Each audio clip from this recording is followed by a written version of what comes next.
Start करते हैं।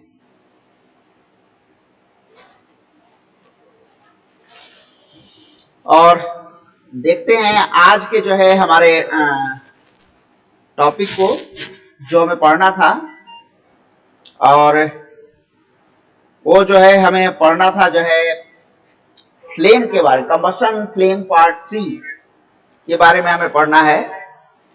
ठीक है, और इसको आज हम देखेंगे कि कंबशन फ्लेम जो है क्या होता है, कैसे होता है, इसको हम जानने की कोशिश करेंगे। ठीक है, तो चलो अभी हम आपको दिखा रहे हैं कुछ चीजें।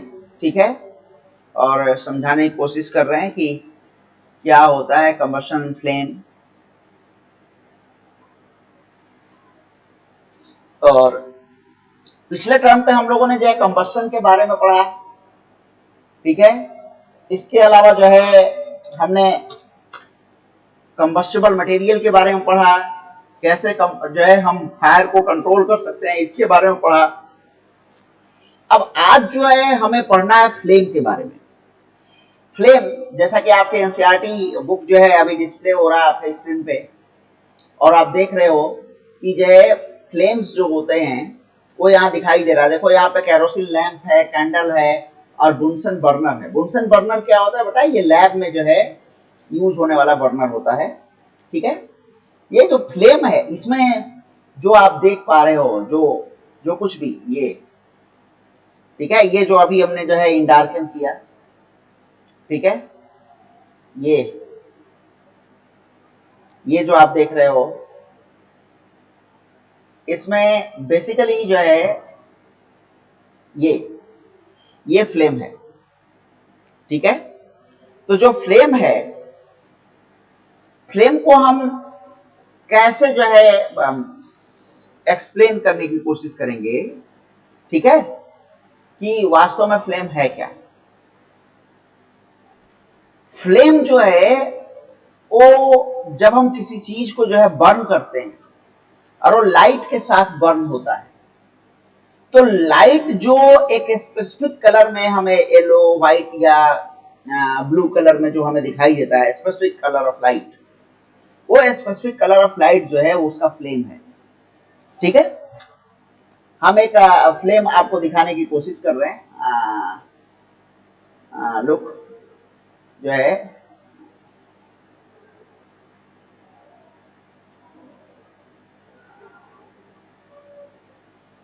हम आपको दिखा रहे हैं फ्लेम आपको। ठीक है, देखो आप उसे।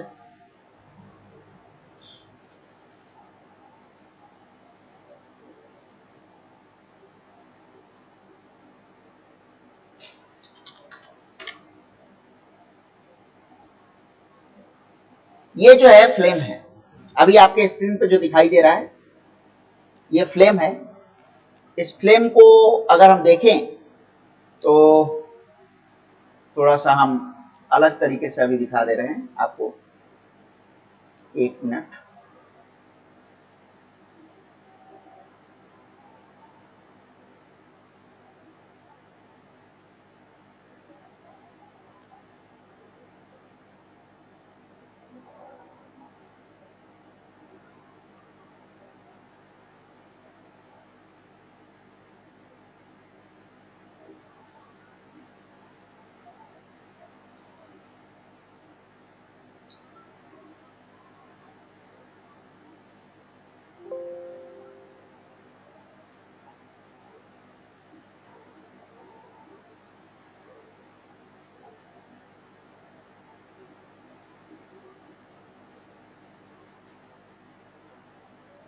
हाँ लुक, मैं इसे अब जो है आपको दिखा रहा हूँ थोड़ा बड़ा करके,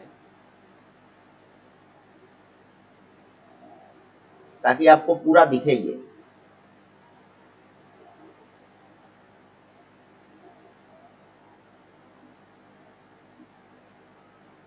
और आप इसे देख सको।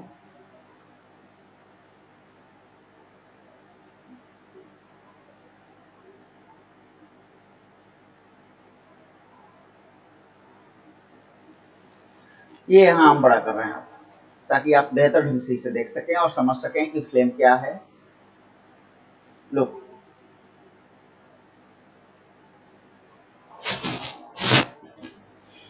अब आपको ये फ्लेम दिखाई दे रहा होगा क्लियर। इधर जो है मेरी जो है पिक्चर आ जा रही थी, जिसके कारण जो है आप नहीं देख पा रहे थे, तो मैंने इसे थोड़ा सा दूसरे ढंग से दिखा दिया। लेफ्ट हैंड साइड भी फ्लेम है, राइट हैंड साइड भी फ्लेम है। आप राइट हैंड साइड वाले फ्लेम को देखो, यहाँ देखो, ये जो है वैक्स कैंडल है।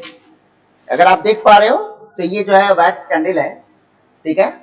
और ये जो वैक्स कैंडल है हमारा, ये वैक्स कैंडल है। इसको थोड़ा सा मैं थिकन कर रहा हूँ, कलर चेंज कर रहा हूँ, जिससे कि आपको समझ में आ जाए। This is the wax candle, ठीक है। तो ये जो वैक्स कैंडल है, इस वैक्स कैंडल को अगर हम देखें तो जो है ये इसका थ्रेड है। अब यहाँ पे मैं फिर से थोड़ा सा कलर चेंज कर रहा हूँ, जिससे कि आप इसे देख पाए। थोड़ा सा इसे थिक कर रहा हूँ। ये जो कुछ भी हमने दिखाया अभी आपको दिखाई दे रहा होगा, ठीक है। ये है इसका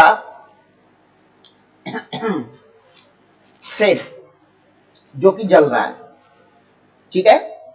तो ये इसका थ्रेड है जो जल रहा है। अब इसके बाद अगर हम इसे आगे देखने की कोशिश करें तो जो है ये इसका फ्लेम है। अब ये लुक द फ्लेम,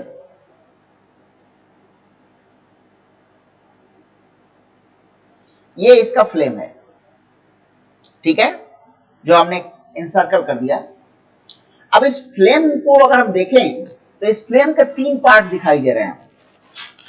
लोग, मैं ये 3 पार्ट को जो है अलग अलग जो है इंसर्कल कर रहा हूं।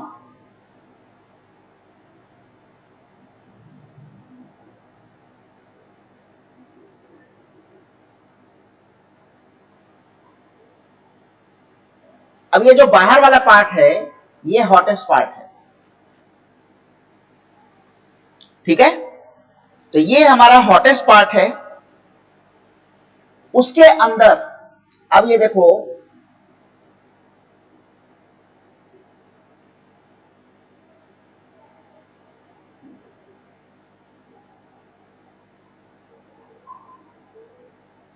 अब ये एक और घेरा हमने घेरा। अब आप इसको देखो, ये जो पार्ट है ये जो है मॉडरेटली हॉट पार्ट है, ठीक है। अब इसके बाद ये जो बिल्कुल अंदर वाला पार्ट है ये लिस्ट हॉट है, यानी सबसे बाहर जो फ्लेम का पार्ट है वो सबसे ज्यादा जल रहा है। उसके अंदर का यानी बीच वाला पार्ट जो है वो मॉडरेटली हॉट है, यानी वो जो है हॉट तो है लेकिन जो है वो बाहर वाले से थोड़ा कम हॉट है। और सबसे अंदर जहां थ्रेड जल रहा है वहां पे जो कि सबसे ज्यादा येलो दिखाई दे रहा है, ठीक है, वो जो है लीस्ट हॉट है। अब कलर की अगर हम बात करें, ये जो बिल्कुल बाहर वाला जो पोर्शन है ये जिसे हम हॉटेस्ट पार्ट कह रहे हैं, ये येलो और ब्लू का मिक्सचर होता है। कलर की बात करें हम तो ब्लूइश येलो दिखाई देता है हमें। ये outer zone of complete combustion है। देखो, अगर कंप्लीट कंबस्शन होगा तो बिल्कुल ब्लू कलर का दिखाई देगा। जैसे आप घर में आपके एलपीजी गैस जलता है तो अगर उसका बर्नर बिल्कुल सही है तो वो लाइट का जो फ्लेम होता है वो ब्लू कलर का होता है। लेकिन अगर बर्नर में गंदगी है या गैस कम हो रहा है तो बर्नर जो लाइट का फ्लेम होता है वो पीला कलर का हो जाता है, ठीक है। तो ये जो आपको दिखाई दे रहा है, ठीक है, इसको अगर हम देखें तो अब इसमें जो है हमें क्या दिख रहा है, इसमें हमें ये दिख रहा है, ये बाहर वाला जो है ये ब्लू कलर का है, ठीक है, जो कि आउटर जोन है। और ये आउटर जोन जो है कंप्लीट कंबस्शन का जोन होता है, क्योंकि यहाँ पे ऑक्सीजन सप्लाई सबसे ज्यादा होता है। तो यहाँ पे कंप्लीटली जो है कैंडल जो है जल रहा है। मिडिल जोन जो होता है वो पार्शियल जो है कंबस्शन का होता है, ये येलो कलर का होता है।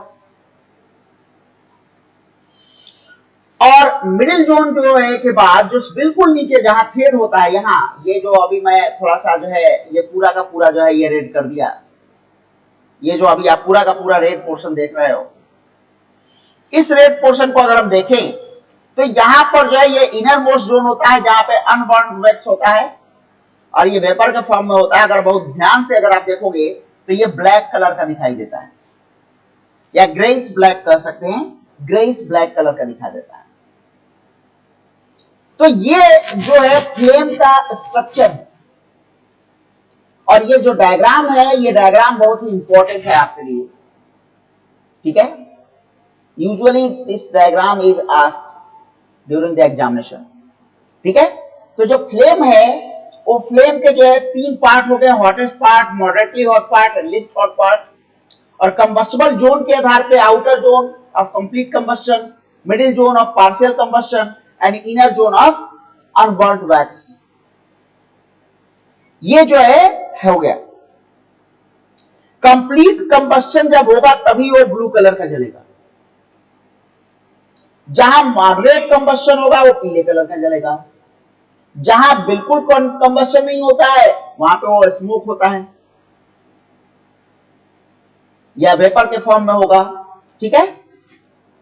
तो ये जो है कंबस्शन का जो है हमारा टॉपिक था फ्लेम।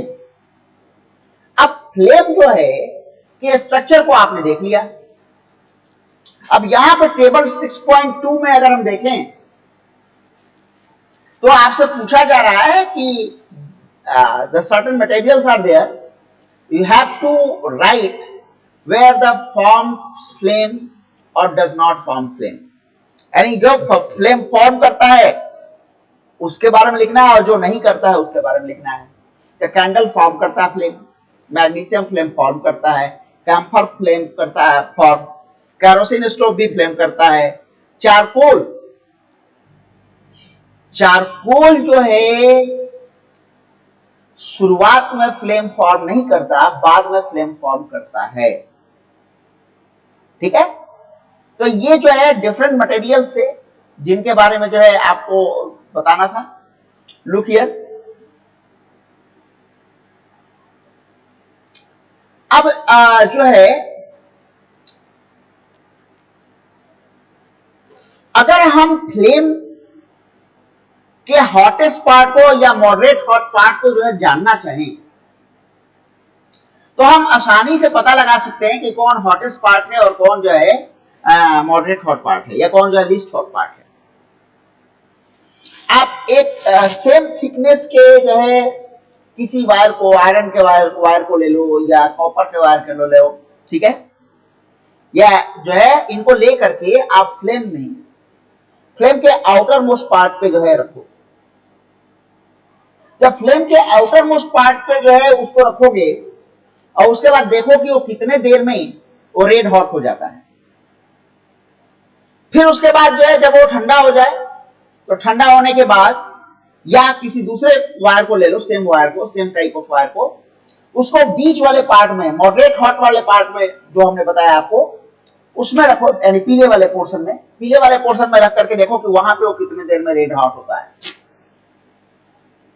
आप देखोगे कि जो ब्लू वाला पोर्शन है यानी आउटर मोस्ट जो कंबस्शन जोन है वहां पे वो जो है जल्दी रेड हॉट होगा, और जहां पर जो है पीला वाला लाइट जल रहा है यानी मॉडरेट हॉट पार्ट है वहां पे उसको रेड हॉट होने में टाइम लगेगा, और जो लीस्ट हॉट पार्ट है वहां पे तो रेड हॉट होगा ही नहीं, उस पर्टिकुलर पॉइंट पे रेड हॉट नहीं होगा।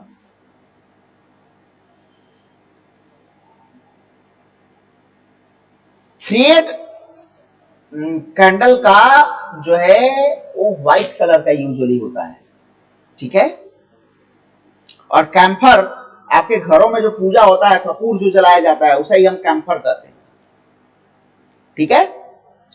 तो फिलहाल जो है ये हमने बता दिया कि आप कैसे जो है पता लगा सकते हो कि कौन सा जो है पार्ट हॉटेस्ट है, कौन सा जो है मॉडरेट हॉट है और कौन सा जो है लिस्ट हॉट है। तो यही डायग्राम जो है अभी हमने आपको दिखाया था, जो यहाँ ये डायग्राम जो है, ठीक है। अब इसके बाद हम आते हैं फ्यूल के ऊपर कि फ्यूल क्या होता है। ऐसे सबस्टांसेस जिनको जो है कंबस्ट करके हम अपने डोमेस्टिक और इंडस्ट्रियल पर्पस के लिए जो है हीट एनर्जी प्रोड्यूस करते हैं।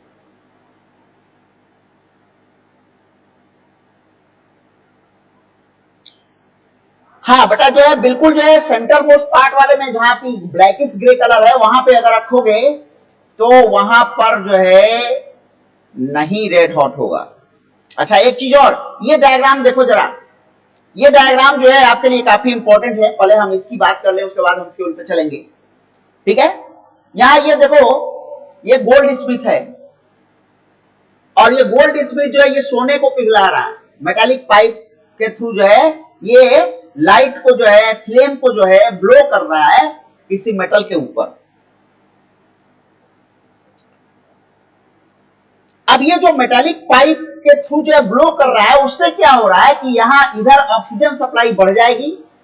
ये यहां जो जला रहा है ये यहां पे ऑक्सीजन सप्लाई बढ़ जाएगी, और जब ऑक्सीजन सप्लाई बढ़ जाएगी तो यहाँ कंबशन कंप्लीटली होने लगेगा, टेम्परेचर हाई हो जाएगा, और टेम्परेचर के हाई होने के कारण जो है यहाँ गोल्ड या सिल्वर जो भी होगा वो फिर जो है मेल्ट कर जाएगा। ये एक बहुत ही सिंपल सा तरीका है, but it is scientific way कि कैसे हम जो है सिल्वर या गोल्ड को जो है मेल्ट कर सकते हैं आसानी से।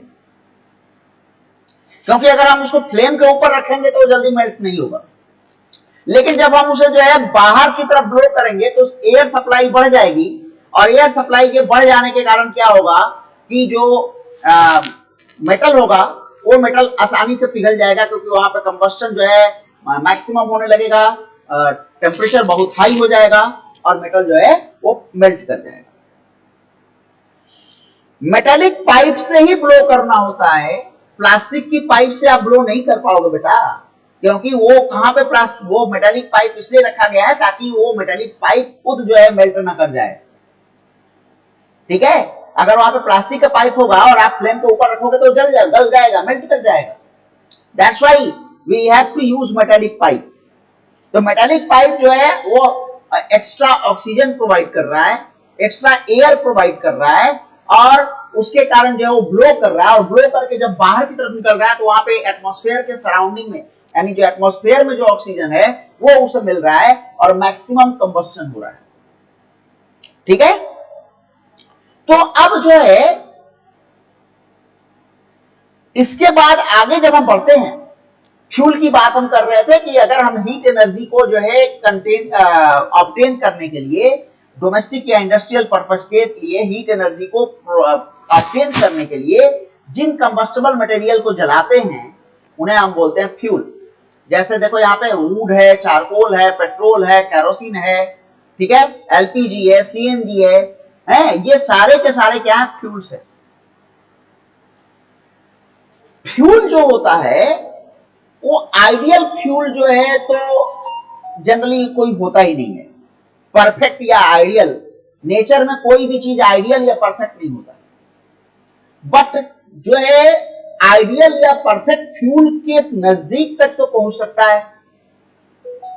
तो आइडियल फ्यूल या जो है गुड फ्यूल के जो है सर्टेन प्रॉपर्टीज होती है, ठीक है। उन प्रॉपर्टीज को अभी हम देखेंगे, लेकिन उसके पहले हम देख लेते हैं फ्यूल एफिशिएंसी क्या होता है, ताकि जो है हम उन प्रॉपर्टीज को जो है आसानी से समझ सकें। उसमें फ्यूल एफिशिएंसी भी एक आएगा। फ्यूल एफिशिएंसी क्या है? अगर मान लो कि हम 1 किलोग्राम फ्यूल को जलाते हैं, कंप्लीट कंबस्शन करते हैं, 100% बर्निंग उसकी करते हैं,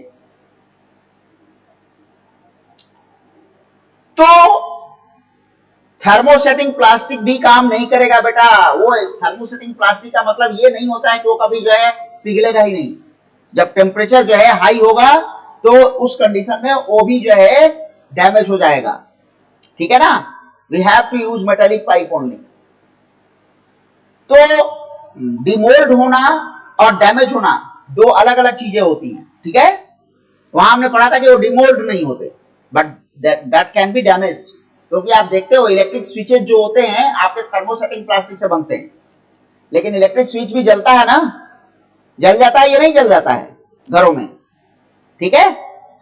तो जो है 1 किलोग्राम अगर किसी फ्यूल को हम पूरी तरह से जलाते हैं तो उससे जो एनर्जी निकलती है, उससे जो एनर्जी जो है रिलीज होता है, ठीक है। वो उसका फ्यूल एफिशिएंसी या कैलोरीफिक वैल्यू कहा जाता है। And the amount of heat energy produced on complete combustion of 1 kilogram fuel is called as its heat value और calorific value। heat value भी कहते हैं और calorific value भी कहते हैं, ठीक है।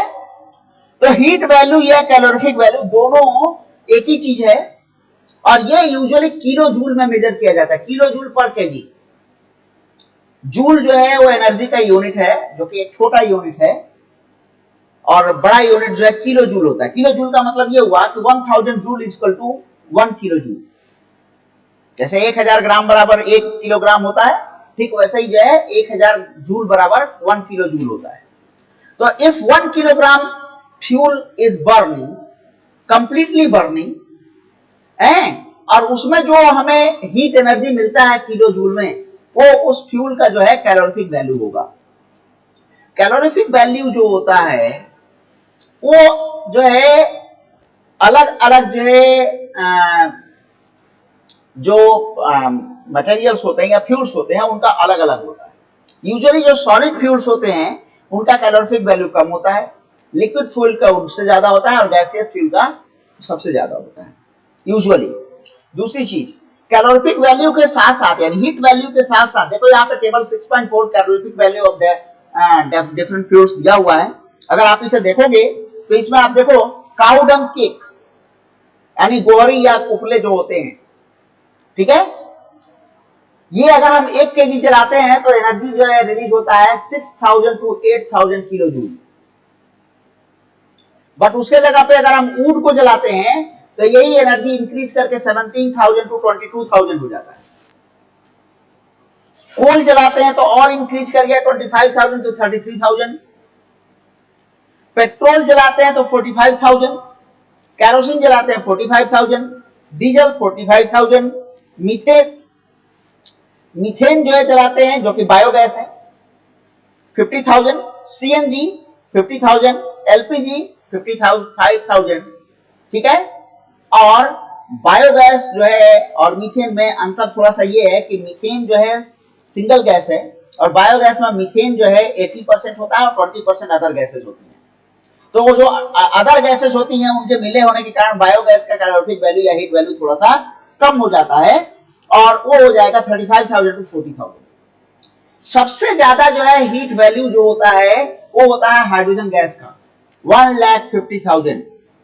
ये एकमात्र ऐसा फ्यूल है जो कार्बन डाइऑक्साइड प्रोड्यूस नहीं करता जलने पर, क्योंकि जब ये जलता है तो इट मेक्स वाटर वेपर, ठीक है।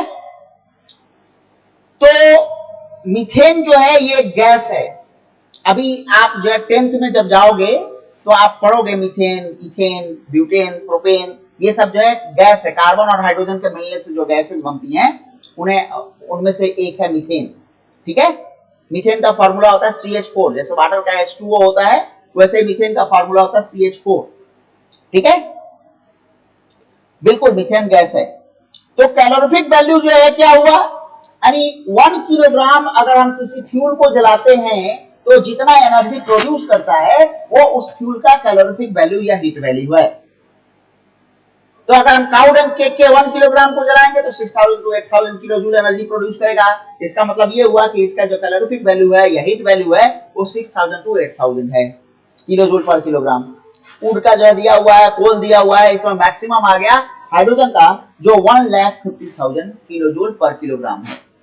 हाइड्रोजन को हम नॉर्मली जो है फ्यूल के रूप में यूज नहीं करते, ये भी आप जान लो। Hydrogen is not used as fuel in normal condition in industries or in domestic purposes, ठीक है। डोमेस्टिक पर्पस में भी नहीं होता और इंडस्ट्री में भी नहीं होता। हाइड्रोजन का एज फ्यूल जो है यूटिलाइजेशन केवल और केवल स्पेस ऑर्गेनाइजेशन करते हैं, जो रॉकेट लॉन्च करते हैं, वो जो सैटेलाइट लॉन्च करते हैं, तो उसमें वो हाइड्रोजन को यूटिलाइज करते हैं एज फ्यूल, ठीक है। बाकी और कहीं पर भी हाइड्रोजन को एज फ्यूल जो है यूटिलाइज नहीं किया जाता।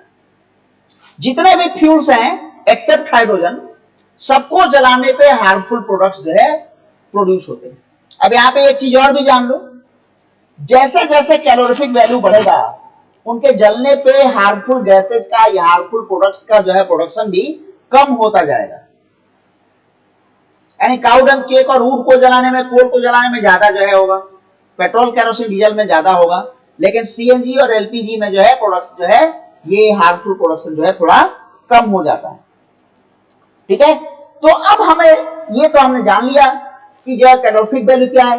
अब हम आइडियल फ्यूल के जो है कैरेक्टर्स के बारे में जानने की कोशिश करते हैं। देखो, no fuel is ideal fuel, but the certain fuels can be considered as near by the या नेक्स्ट टू आइडियल फ्यूल। ठीक है, जिन्हें हम गुड फ्यूल या बेटर फ्यूल कह सकते हैं। तो गुड फ्यूल या बेटर फ्यूल के कैरेक्टर्स क्या हो सकते हैं? देखो, सबसे पहला कैरेक्टर जो है गुड फ्यूल का होगा वो ये कि जो गुड फ्यूल है वो चीप होना चाहिए। क्या होना चाहिए? चीप होना चाहिए, सस्ता होना चाहिए, पहली बात। दूसरा, स्पेस कम ऑक्युपाई करना चाहिए। आइडियल फ्यूल कोई नहीं होता, ठीक है ना। आइडियल फ्यूल का मतलब यह है कि उससे कोई भी हार्मफुल प्रोडक्ट्स ना निकले जलने पर, कोई वेस्ट मटेरियल बाहर ना निकले जलने पर, पूरा का पूरा कंबस्ट हो जाए। ठीक है, तो ऐसा फ्यूल कोई होता ही नहीं है, क्योंकि नेचर में आइडियल या परफेक्ट कुछ भी नहीं होता। No one is perfect. ठीक है, तो ये जो फ्यूल है ये गुड फ्यूल या जो है बेटर फ्यूल कह सकते हैं या नेक्स्ट टू आइडियल फ्यूल कह सकते हैं, जिसकी प्रॉपर्टी हम आपको बता रहे हैं। ये तो सब सस्ता होना चाहिए, स्पेस बहुत कम ऑक्युपाई करना चाहिए। अब स्पेस पे जरा हम एग्जांपल से बताते हैं। काऊ डंग केक, अगर 4 लोगों का खाना बनाना है और काऊ डंग केक पे खाना बनाना है, तो 4 लोगों का खाना 1 महीना बनाने के लिए जो काऊ डंग केक लगेगा, उसको रखने के लिए आपको कम से कम जो 4x6x4 का जो एक छोटा सा कमरा, एक बहुत ही छोटा सा कमरा यह भर जाएगा। ठीक है, आप अगर गांव में गए होंगे तो आपने देखा होगा कि जो है ये काऊ डंग केक को एक के ऊपर एक, एक के ऊपर एक, एक के ऊपर एक रख करके एक गोल सा जो है पूरा लंबा सा जो है एक बना देते हैं स्ट्रक्चर। ठीक है,